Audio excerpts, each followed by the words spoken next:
you everyone for joining me on this live natural dyeing lesson. Okay, Jennifer, what's your favorite color? I like indigo and other colors. I would say that my favorite color is purple. And I guess I just like to start with that simple question because color is actually so important. One thing I like to ground all of my natural dyeing in is connecting to how color shows up in Jewish culture and in our texts and history. Hold on.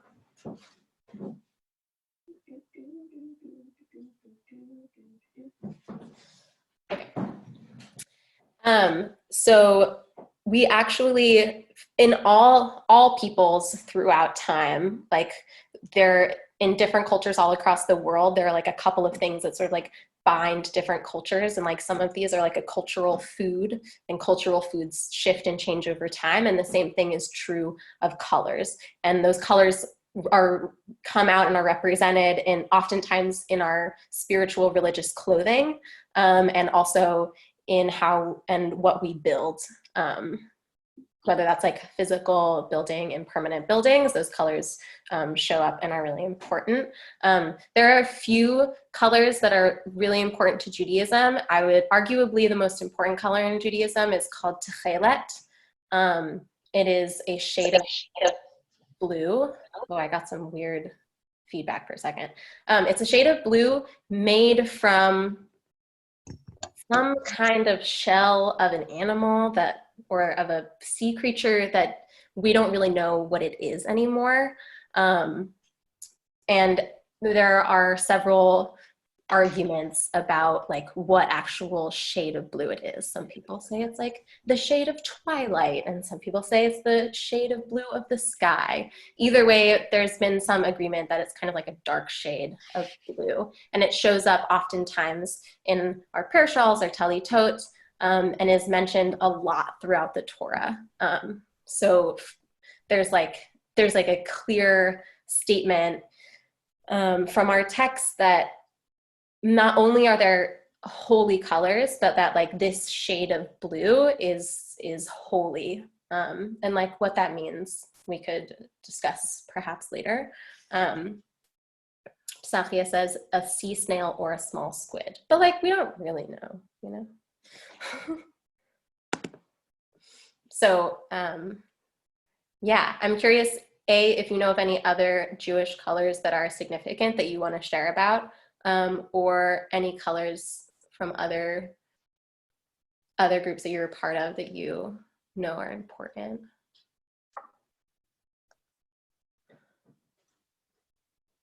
Purple. Yeah, purple's a Jewish color. Do you know why purple is a Jewish color?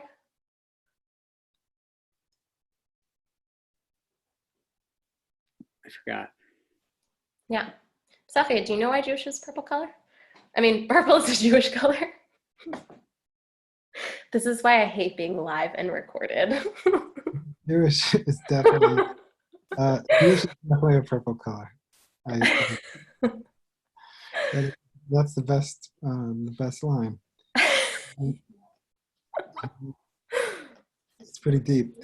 One of the signature ways of weaving, and it shows up in the Mishkan and also in the clothing of Aaron, is woven blue and red threads together, so that the weave is made of blue and red, but when you see it from far away, it's purple. That's not actually the purple, but that's one of the more interesting purples in Jewish culture, is that thin blue and red weave. It's all over the place. Also, purple is like the king's color. Yeah. Cool. So I learned natural dyeing from Mira Menyuk, who used to work at Pearlstone, and she got into natural dyeing as part of her Jaffe fellowship, and we spent like the maybe year and a half I don't even know how long we worked together, but however long we worked together, which was lovely, experimenting with natural dyeing. And I think since then it's really opened my eyes to like what color is, how color is created. And springtime is a really cool time to explore color and how color appears in nature. Spring and summer is like some of the most colorful times. And before we had chemical dyes, which is mostly what our clothes are dyed with these days, everything was dyed with plants. And there are some complicated ways to make those dyes, but a lot of them are actually really simple. And most of the dyeing that I've done has been a really simple kind of dyeing, which is just taking certain parts of plants, whether that is the petals of a flower or the leaves of a plant or the root, and cutting it into small pieces or tearing it into small pieces and boiling it in water. And the simple water extraction literally pulls the color out of the plant. You strain the plant, and then you have your dye. And that's like for a lot of things. Stern and I did try to make a complicated dye out of a plant called woad, which was the type of plant you would use to make blue in Europe. And it's a native plant to the UK, but it's a much more complicated process. I'm still trying to figure out how to do it. So this year, hopefully Stern and I will have the opportunity to try again. But yeah, I want to invite everyone who is watching this, wherever you are, to take a look around this week during Earth Week and notice all the different colors. And I hope that from this video you feel inspired to try out dyeing things on your own. Maybe you have linen or wool or cotton or whatever, and you want to see if you can get some color on it. It's really fun to watch as color is extracted from plants, and that it can be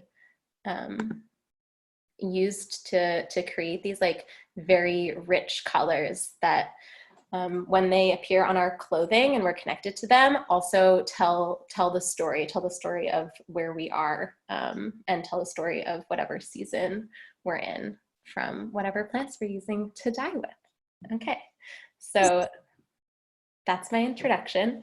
And now I'm gonna share a little bit about the process. So there are a few things you need to hold color. The process of fixing color into fabric is called mordanting. And if you're using natural dyes, it's really important to mordant your fabrics. Otherwise, you will not be able to wash them in the washing machine. If you mordant them, you can wash them in cold water in the washing machine, and they will stay for a long time. They'll fade, like colors fade on all clothing, but they should stay. There are a couple of ways that you can mordant your fabrics. The way that I usually use is with something called alum powder and cream of tartar, both of which are used in baking. And they're totally food safe, and you can find them at the grocery store or online. And it's essentially, you want to mordant your fabric before you dye it, although I was also reading that you can mordant and dye at the same time. So you can mix in your alum powder into whatever you're dyeing. And it will fix the fabric while it's also pulling in the color. It is important if you're mordanting with alum and cream of tartar that it is a skin irritant once it interacts with water, not on its own, but if you are mordanting your fabric beforehand or while you're dyeing, and just in general when you're dyeing, it's a good idea to use gloves and to cover your face with a mask. When Stern and I were dyeing, I didn't put my mask on in time, and I definitely like breathed in some alum powder, and then I sneezed for like 10 minutes. But that aside, I don't have alum or cream of tartar with me right now. So the two things that I am using to dye today, I'm gonna move my screen. From my last video, I learned that the light is coming from this direction. So this is the direction that we'll use. Great. The two things that I'm using to dye fabrics today are onion skins. So I made some majadra for lunch and I saved my onion skins, and I also have a large bag of onion skins I collected from a cooking thing that Mickey and I were a part of. And then I also have a purple cabbage. Purple cabbage is a really fun thing to dye with. I love the color, and purple is my favorite color, which is why I chose this one. But when I am at Pearlstone, or I could go outside right now, won't, but if you have a flowering tree with like pink blossoms, I've used light pink and dark pink blossoms from trees, but you have to get a lot of them. So one of the things I found out about onion skins this morning is that you actually don't need mordanting. You don't need to mordant your fabric to dye things with onion skins. Onion skins and walnut and indigo and a couple of other really dark plants have tannins in them, and the tannins themselves are able to mordant your fabric. So they will stay by themselves, but the purple cabbage won't. It will fade. But for the purpose of our video, I'm gonna dye in both. Okay, so those are the two things that I have that I'm dyeing. And then I chose this family camp t-shirt that I got and didn't have a chance to tie-dye at last family camp. So I'm gonna see if I can dye it here today. Family camp's one of my favorite things that we do at Pearlstone. Yeah, it says "We Are Family" on the back. All right, so I have my plants, I have what I'm going to dye, and then I have two pots here, and they're both filled with water. Great, so you wanna make sure that when you're the first thing you wanna do is to bring your water to a boil. And then you want to toss in your onion skins, and you don't want this fleshy stuff that actually just dilutes your dye. So you just want those like bits that are nice and crispy. And you want to fill up your whole pot with as many, you want like a really high ratio of plants to water. Just to make sure. So I have my onion skins in here, and I'm just gonna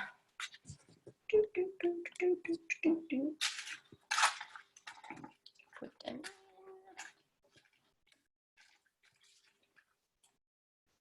Turn my heat back up. And while I prepare my purple cabbage, I'm gonna cover it, and I'm gonna bring it back to a boil. Okay, I didn't do this ahead of time because I thought we were just gonna do it together, so I'll just chop it up. You don't need to do it super small, but you do.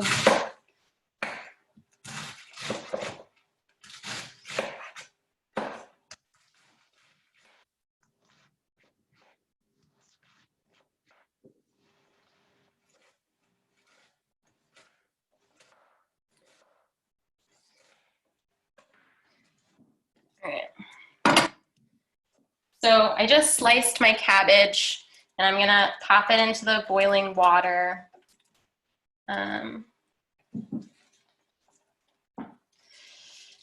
Websites will suggest that you have different pots for dyeing than cooking, and that is true if you are using non-food items for your dyes.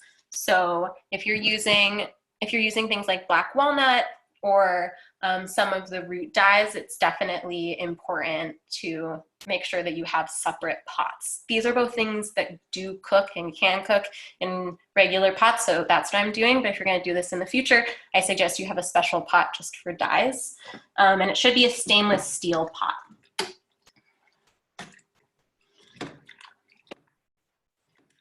So now my pot's really filled up. One thing that's really fun to experiment with while you're dyeing is what kind of fabric you're using. I personally love the look that linens have when they're naturally dyed. The cellulose is a little bit more porous, and so it doesn't take in as much dye as other fabrics do, but it just like looks really, really beautiful. And you want to always make sure you get organic, whatever you're doing, whether it's wool or linen or cotton. So yeah, now my dyes are cooking away, and I want to see if there's a way to, if you can see this. So hold on.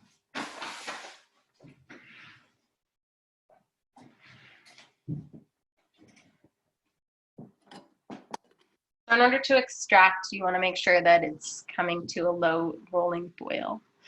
Are there any questions so far? What is the process like for dyeing with avocado peels? I have not dyed with avocado peels, so I'm not sure, but I think it's the same. Also, I thought it was the pits that you dye with. Maybe it is. I'm not sure. Yeah, I've heard that avocado pits produce a really nice pink color, but I never have enough pits. I never save my pits, enough of them to like make a dye. Yeah, there's something about the flesh of the of certain vegetables that extracts more dye than roots or pits do. So I'm not sure how many you would need.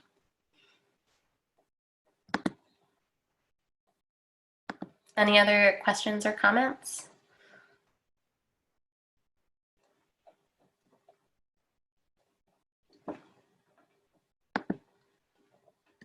Okay.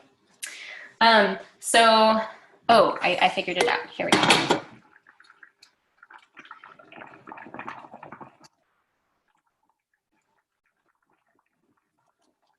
So just after a few minutes, here is the color of the yellow onion skins. It's kind of like a burnt orange, and we'll find out what color it leaves on our t-shirt. It's important. You can, if you want to, if you don't have time to like strain, you can try sticking in fabric while the plants are still in it, but it'll leave a residue. But it's good to see how much of the dye you've extracted if you have a test piece of fabric.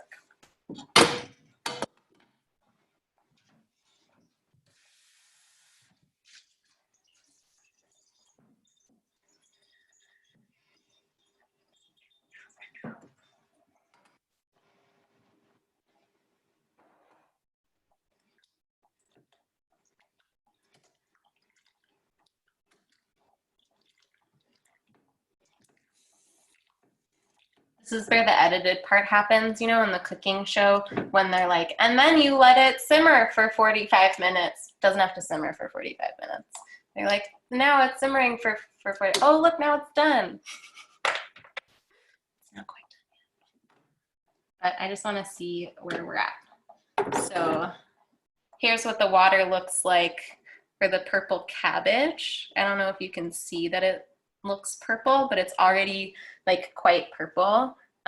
It's still pretty translucent, so I'm gonna wait. I'm gonna give it another couple of minutes. But the cool thing about purple cabbage is that when you boil it, and you might notice this if you cook with purple cabbage or with beets or other kind of red things, that like as it cooks, the color starts to fade out. So I know when my cabbage dye is done because my cabbage turns white.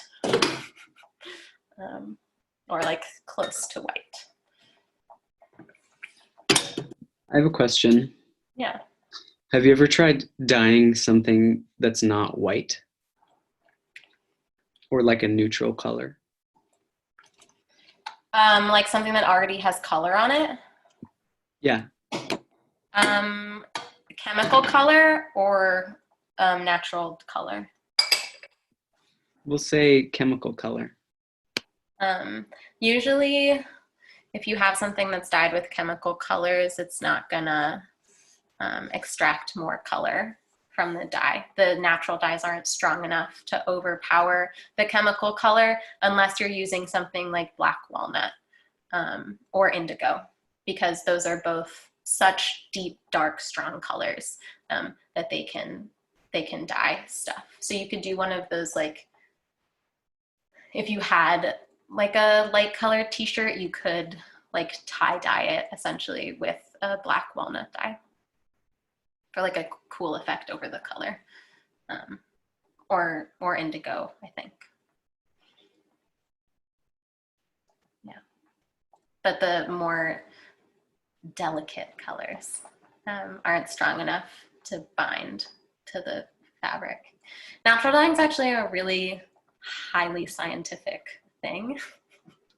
And it's like amazing that people figured out thousands of years ago that you can take things from the ground and extract color from them and put it onto something else. Like what? What is that? Can you make batches of different colors and store them in a jar? Like how long can you store them? And do you need to dye your fabric when the water is warm? Great question. I was gonna wait until I strained it, but since we're giving our dyes a little extra time, different dyes need to, well, I would say generally your dye needs to be, I don't usually use, because I mostly work with, most of the things that I do are experimental. I don't often have equipment to give specific measurements, so I'll just say that. I think it does say something like it has to be around 110 to 120 degrees or something like that, but the water has to be warm but not boiling, and not even like barely maybe a simmer, because if the dye is too hot, the color gets diluted and won't attach to the clothing, and if it's too cold, then the same thing will happen. So it's good to experiment a little bit with what that looks like. I did that one time with onion skins where I was boiling it and I put the fabric in and I wasn't taking any of the dye, and then I let it cool down, and like so much more dye got like extracted onto the thing that I was dyeing. So yeah, warm but not boiling or simmering. And you can keep your dyes in jars in the fridge for up to a year, basically until it molds. I would say right around the year point is when it molds, and still sometimes it's okay. So it'll keep itself. If you give your jar an alcohol rinse, I think that should help it stabilize a little bit more. But you can actually reheat it and cool it back down several times, which is what I usually do. So I'll do like big harvests of pokeweed, which is a weed in this area, and the berries are poisonous, but they're really good for dyeing. So I'll pick a ton of them, and then I'll make all the dye and like save it and use it throughout the year. The color that is, the other thing I'll say is that the color that is extracted, there's only a certain amount of it.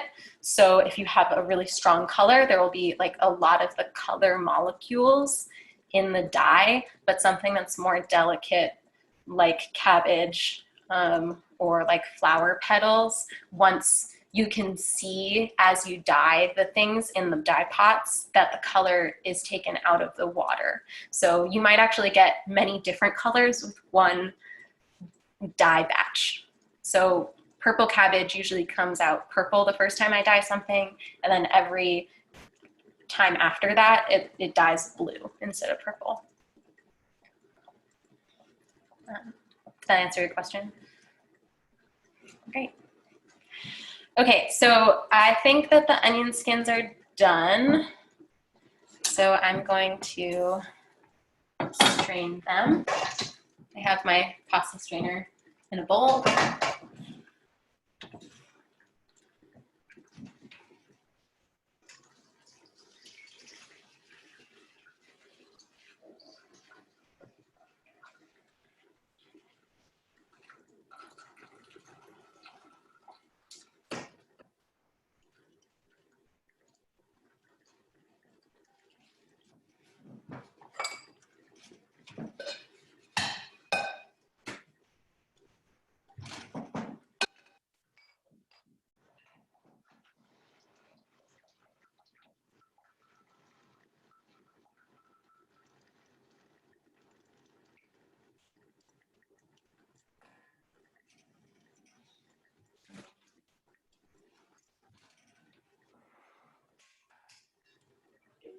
I'm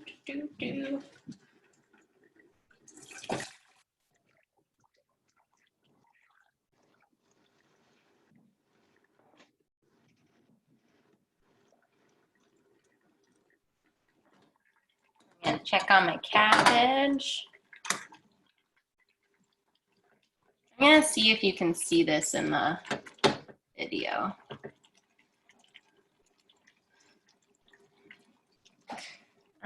But you can see how this is kind of like a light pink color as opposed to the dark purple color. So a lot, and like when I'm looking at it, I can actually like see through the cabbage now, which means that most of the color has been extracted, and it's a very, very dark purple.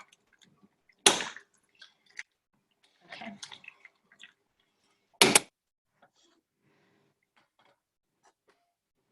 I'm gonna let it go for another couple of minutes just in case.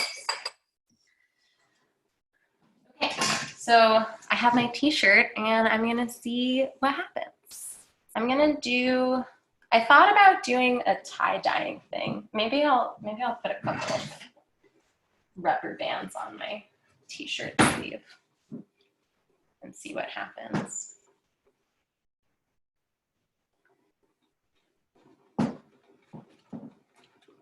I guess the cooling down part takes a little while. Thanks for sticking with me, friends. I had it. I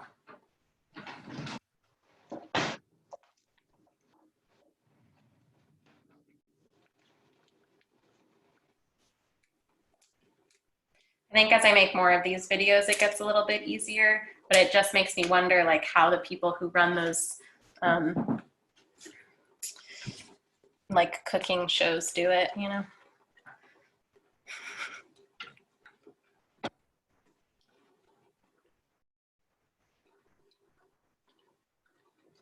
All right, so I'm gonna leave this in for a minute while I strain out my purple. Well, maybe I'll do the bottom part and then we'll dye two things at once.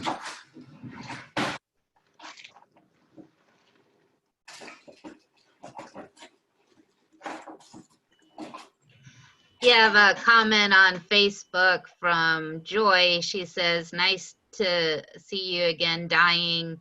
A few years ago at Pearlstone Family Camp, we dyed handkerchiefs with red berries from the garden. In 1970, I learned onion skin dyeing from the Brooklyn Botanical Garden and spun and wove with the yarns.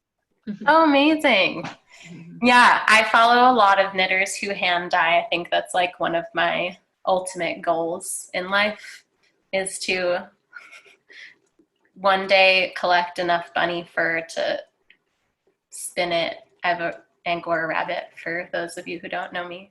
And Angora rabbits are wool rabbits. And like spin enough Angora wool into yarn and then dye it. But you know, it could take literally forever. That's so nice to hear. Thank you so much, Joy. I hope to see you back at Pearlstone dyeing stuff again. I imagine the berries we dyed with were pokeberries. We usually at Pearlstone have little handkerchiefs that we make into challah covers or like felted bookmarks. I would say of all of the different fabrics, wool will hold the most color, followed maybe by like organic cotton, and linen is just different. It's just like a different fabric. And how long you keep it in also totally affects what color you're gonna get. And different fabrics actually get different colors. The other thing I forgot to mention is that there are certain metals that will pull out different colors. So when I'm mordant or if I'm making a dye, I'll often throw in a couple of old pennies, and the copper gives the fabric a richer, darker color.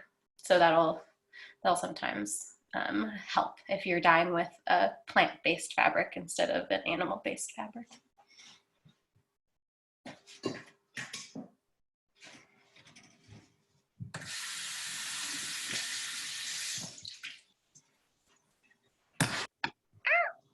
Oopsie.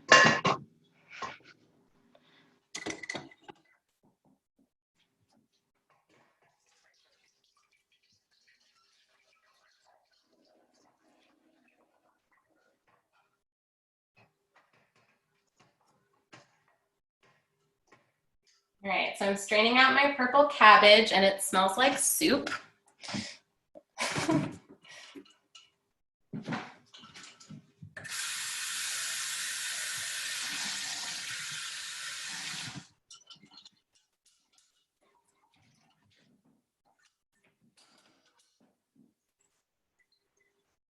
Mm.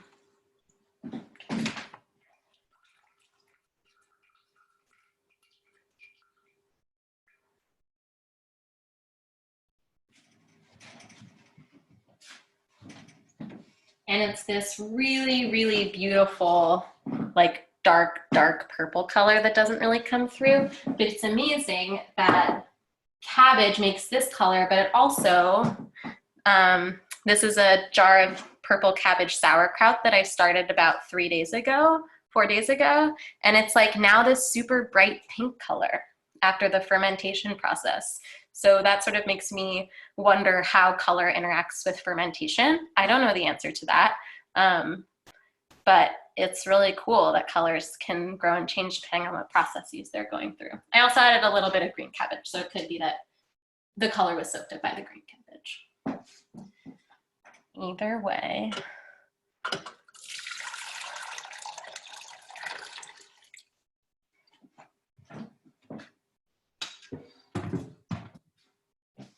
Okay, so just to let you know where we're at, on my t-shirt,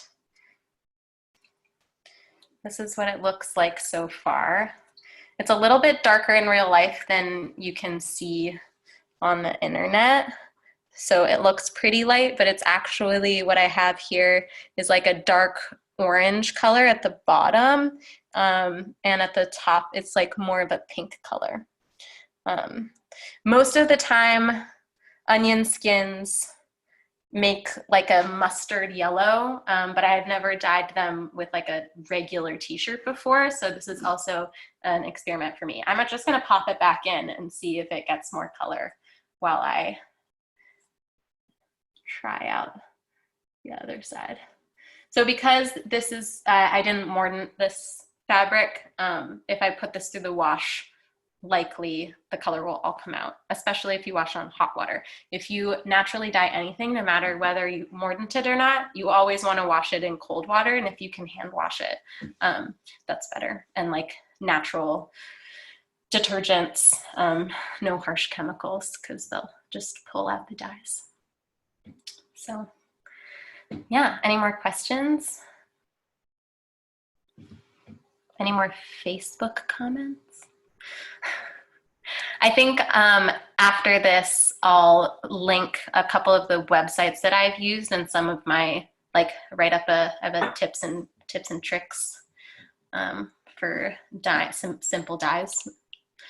Somebody's asking, what do you do to hold the color? Someone's asking, what do you do to hold the color? You mordant it.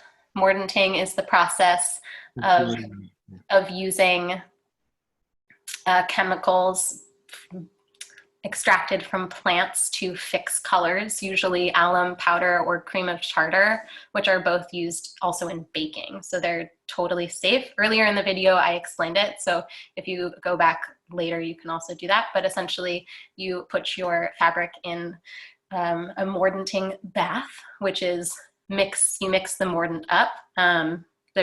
Depending on how much fabric you're dyeing, you need a certain amount of mordant, and it's measured in pounds of fabric. So it's usually like a couple of tablespoons of alum powder mixed into some hot water, and then you put your fabric in the mordant for like 30 minutes, 20 minutes. And then you can dye it directly after while it's wet, or you can wait till it's dry and dye it. Or you can put your mordant in with your dye. Hopefully that answered your question. Any others? Okay.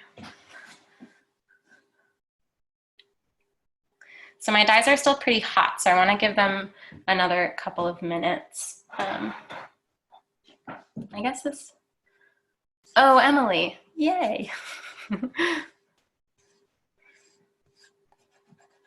Yeah, did I miss anything? I don't think so.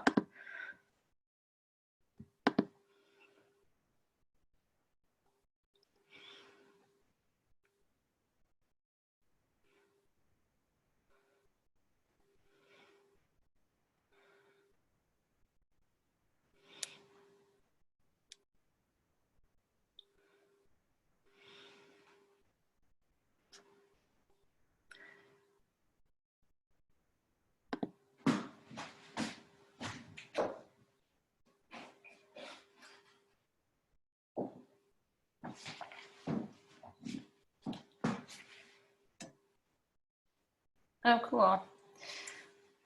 My t-shirt is getting more orange. Sometimes there are plants that you can also make ink out of if you just boil down your dye. I don't know if that's true for purple cabbage, but definitely for black walnut. If you boil a bunch of black walnut and then you strain it and then you boil it down to make a reduction, it becomes an ink, which I think is really cool. Pokeweed also does that. And sometimes there are plants that look one color but actually create a completely different color. So I wasn't here for this, but when Mira started dyeing, she made a dye out of purple aster, which is this like gorgeous little purple wildflower that grows in this area. And she took off the petals, assuming it would make a purple dye, and it made a bright green dye. So I missed the purple aster season last year, but not this year. This year I'll get it. Green is one of the, despite most plants being green, it's not a very strong color. So it's actually one of the hardest colors to capture and to make dyes out of, as far as my experience. Yeah, yellow is somehow the easiest, or the easiest for me in this area. There's tons of people who make yellows and shades of red, are the easiest colors to extract. So dandelion flowers, which are out right now, make a great, gorgeous yellow color. Marigolds make a really beautiful light yellow. Yeah, that one tree that grows next to the animal pasture on the Pearlstone campus makes a really beautiful pink color, has these like gorgeous, like dark pink blossoms. And then I have used sage before to make green. So I'll post that. Great. So I let my t-shirt sit in the purple for a minute, still pretty hot, but you can see that it's come out a nice purple color. And as it goes up, it gets this like nice little fade. And then after letting this sit in the orange, we've got kind of a nice orange color. Let's see what happened. It's like, oh no.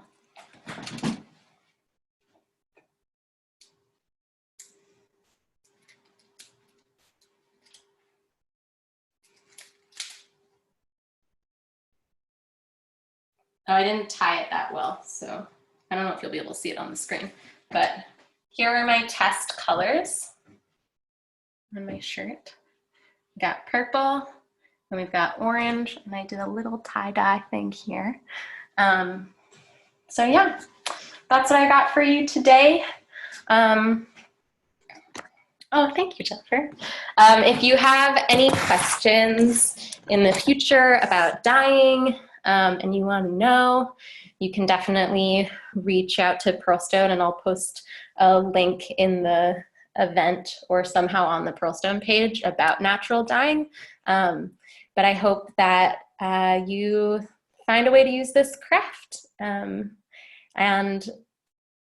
be grateful for the abundance of color all around us. I'll leave you with a blessing that you find holiness in color, and that that color, that holy color,